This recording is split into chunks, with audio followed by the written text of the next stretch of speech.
is 135. Okay, so we get 39 135ths.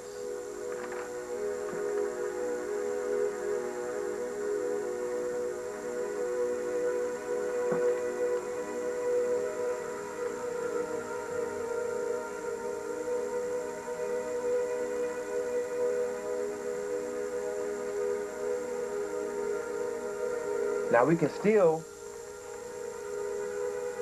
now you notice they're not, 135 is odd and 39 is odd. So we try an odd number, try 3. Now we divide both numerator and denominator by 3. And that gives us 39 divided by 3, which is 13. 135 divided by 3 is 45. 45. So we get 13/45.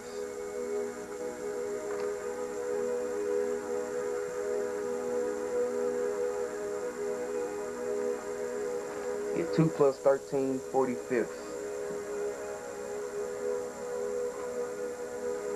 Now, we can try, now if we divide 13 by 3, that's not even. Or if we try 13, divide that by 2, it does not come out to an even result. And there are no other numbers we would multiply here. See, because 13 is a prime number. 13 here is a prime number. So the only factors of 13 are itself and 1. And here, denominator 45 is not evenly divisible by 13. So there are no, and so there's no way we can break this fraction down any further. So here we are. Our answer is 2 and 13/45. Okay? That is, we added all this up, and this equals 2 and 13/45.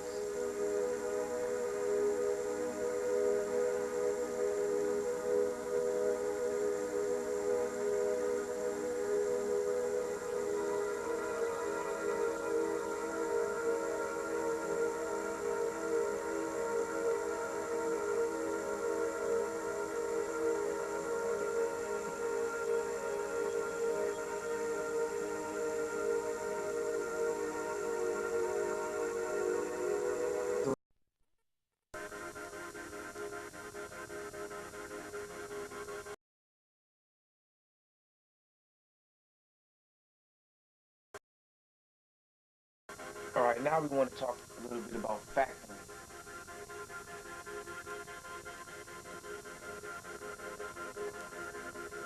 when doing these fractions. It's factoring. Now, this is not what people consider fractions, but you should know about factoring when studying fractions.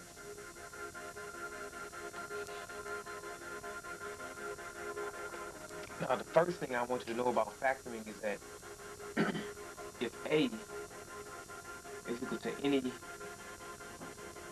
any real number, then A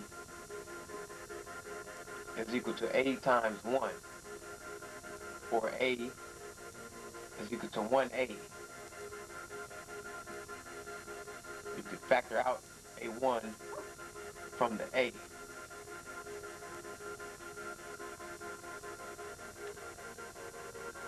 So that means 1 is a factor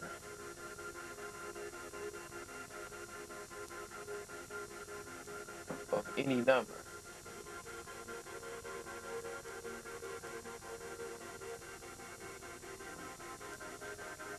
One is a factor of any number. It means that we can take any number and factor out a 1 from that number.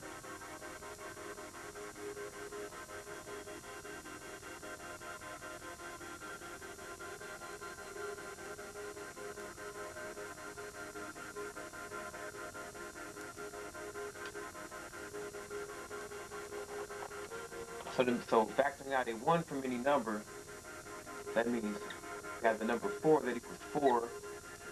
You can say that equals 4 times 1. Excuse me. 4 times 1. So it can be written in this way, 1 times 4. Or you can write it like that.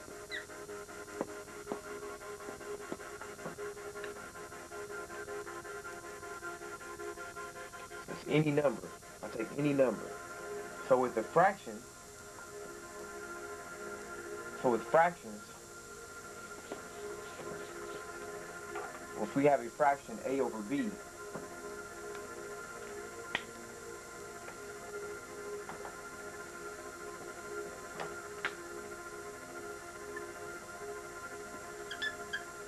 we have the fraction a over b. So fraction a over b is equal to a over b times 1. Okay?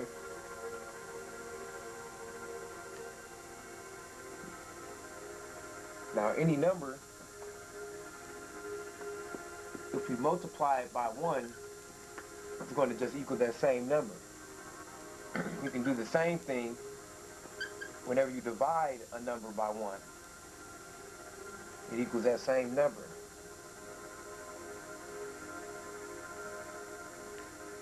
Okay, so when you see a, this equals a over 1 in the numerator's position. So when you see a letter in the denominator's position, that equals 1 over b.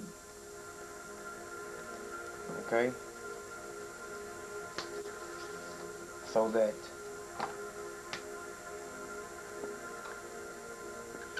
a over b is equal to a over 1 multiplied by b over 1. Or excuse me, by 1 over b. 1 over b.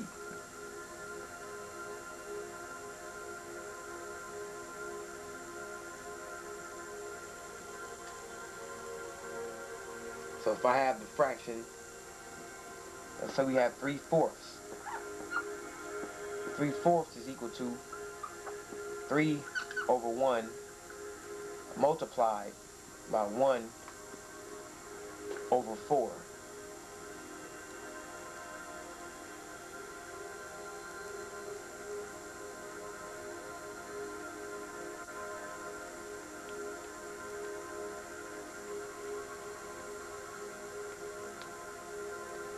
So this is your basic form of any fraction, such that the numerator, you can place a 1 under any number, and if a number is in the denominator's position, that means it's in this form.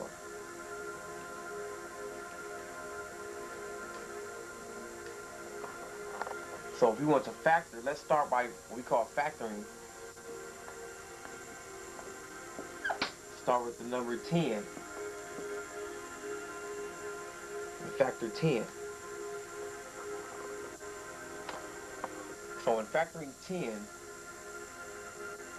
do it like so. We say 10 is equal to 5 times 2. So these are called factors of 10. They're numbers such that they can be divided into 10, an integral number of times, meaning 5, meaning if you divide 10 by 5, we fit 5 into 10 twice. Or if we divide 10 by 2, 2 goes into 10 5 times. So 2 and 5 are both factors of 10.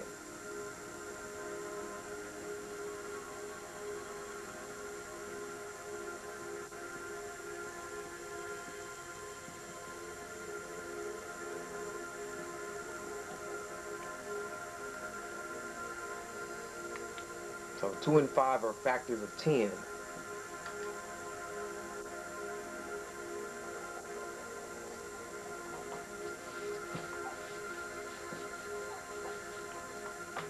Let's try 4. See, if we get, we'll try 1 try the number 1 first. You say 1 times 1 equals 1.